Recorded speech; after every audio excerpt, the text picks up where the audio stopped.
Kuna ubatizo. Unakataje, unafungaje kanisa ghafla hivyo kama unaofunga kitu ambacho hakihusiana na watu wengi zaidi? Tulitegemea kama kwa ngombe ya kufunga kweli, kwanza tungepewa notice ya siku 14 au siku 21, ili kama kuna wafanyakazi mliokuwa mwaajiri basi muwape likizo, ili kama kuna shule za kanisa basi zifungwe kwa utatiwa wanafunzi kurudishwa makwao, ili kama kuna hospitali ya kanisa wagonjwa wapewe rufaa waende kwingine, ili kama kuna waumini wa kanisa hilo basi watangaziwe wapate huduma za kiroho kupitia huduma zingine, ili kama kuna ndoa ama zisogezwe karibu ndani ya nusu fungu haraka, ama wasimamishwe, wasilipie kumbi, wasitoe mwaliko kwa watu wengine. Tungeshangaa sana.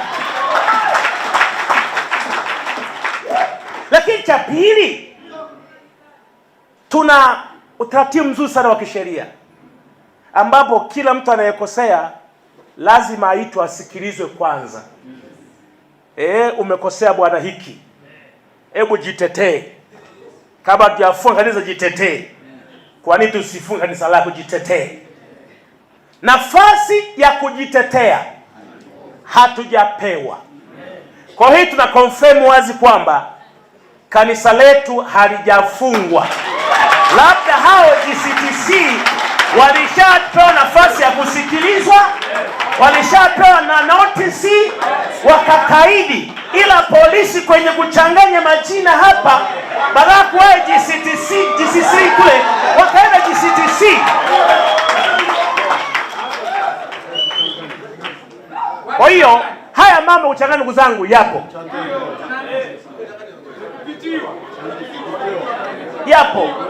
majina yanafanana yapo.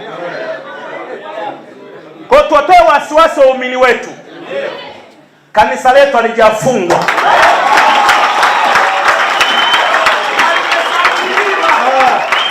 Na kwa sababu hiyo, kwa kuwa halijafungwa, Jumapili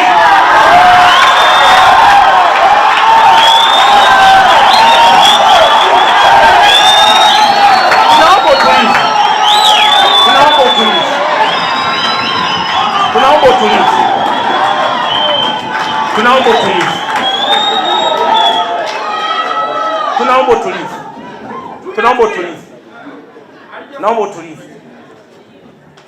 Na kwa sababu kanisa letu halijafungwa, ila kwa sababu ya hofu iliyoingia waumini wetu kuona utepe, kukamatwa, kupigwa mabomu, wameogopa na wameshindwa na kanisani, wakiamini pengine hili katazo pengine la kweli. Sisi tumefuata watu wa kanisa letu kuiombea serikali na kuiheshimu serikali. Kwa hiyo akaona kama ni serikali imefanya hivyo, hatuna haja kupambana na serikali, wasubiri viongozi wa juu watatuelekeza vizuri zaidi.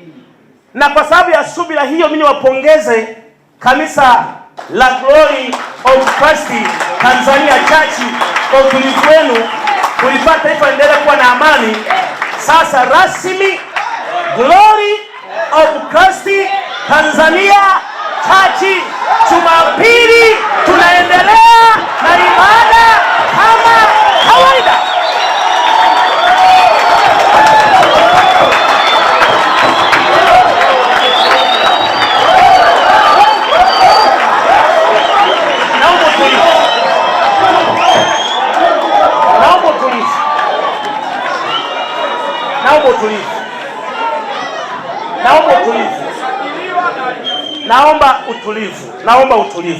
Naomba utulivu ndugu zangu.